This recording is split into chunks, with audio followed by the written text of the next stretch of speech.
Okay, hello. We are here to add the nose to our self-portrait. So if you remember a couple things about proportion of the nose, you'll remember that from where the eyes are to the chin, about halfway in between is where the bottom of that nose is going to be. And if you look at yourself or someone else, it's typically about even in line with the bottom of their ears too. So my nose is going to come from the eyes to about halfway here. So that's going to be my first step for success. I want to kind of measure how long that will be. So with your scissors, you might want to trim a scrap, kind of just flat, straight-ish across the bottom, and we'll set that to the side. We could use that for something later. So looks like from about where I put that middle mark to where my eye line is in the middle, I'm going to make a mark right there. So this is about how tall my nose needs to be.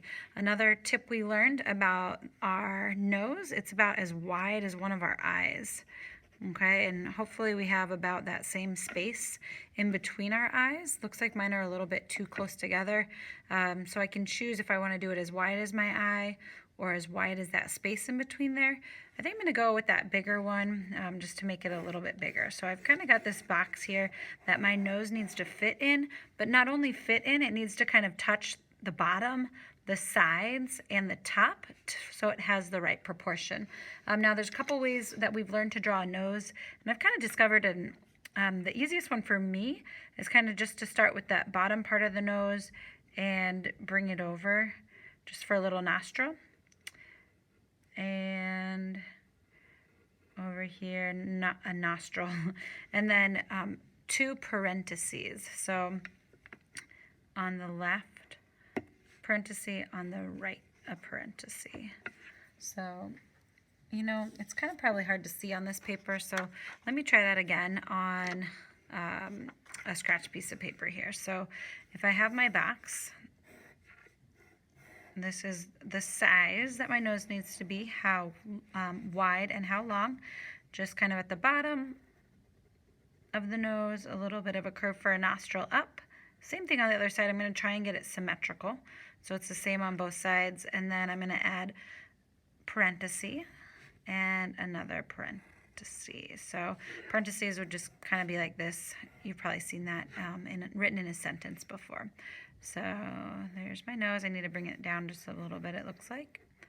All right, and then normally when we draw a self-portrait, we're not going to do the bridge, that line all the way up. But today, since we're going to be cutting it out, you should kind of take that bridge all the way up to there. All right, so back to my cardboard where it's kind of hard for you to see. I've got my parentheses. I'm going to draw the bridge of the nose all the way up. I don't want to make it too skinny.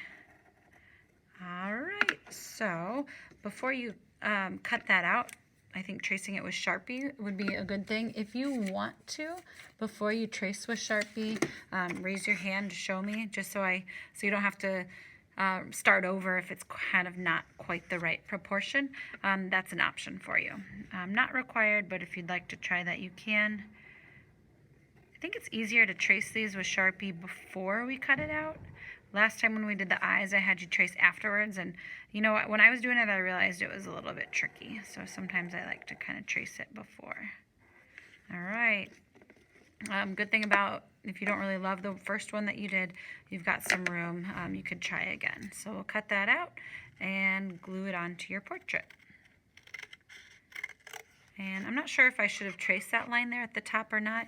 I think I'm going to leave it open because at the top of your nose, it just kind of blends into the rest of your face and kind of goes up to your forehead. So I don't want a solid black line kind of disconnecting those, but I might change my mind a little bit later when I put it down, if it's not really looking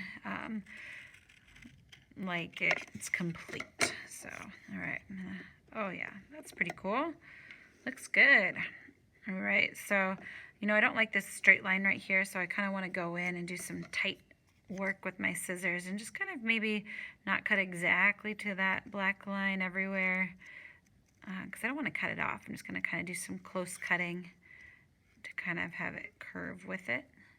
Now, if you have a different technique for a nose, feel free to give it a try. Just make sure it's the right proportion and looking realistic.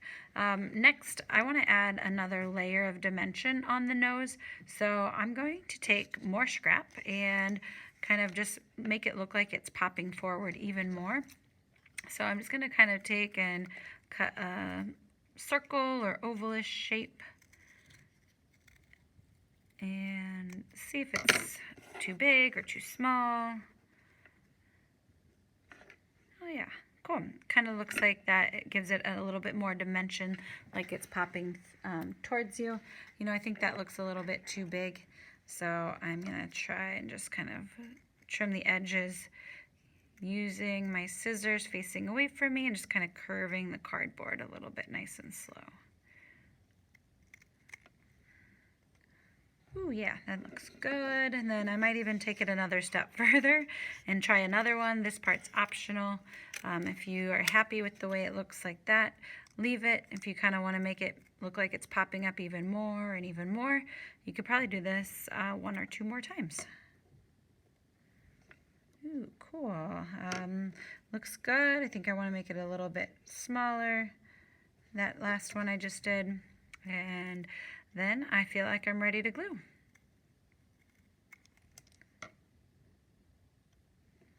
Nice, cool. It's kind of really looking like it's popping up there. Nice. All right. After you glue, next step will be the mouth.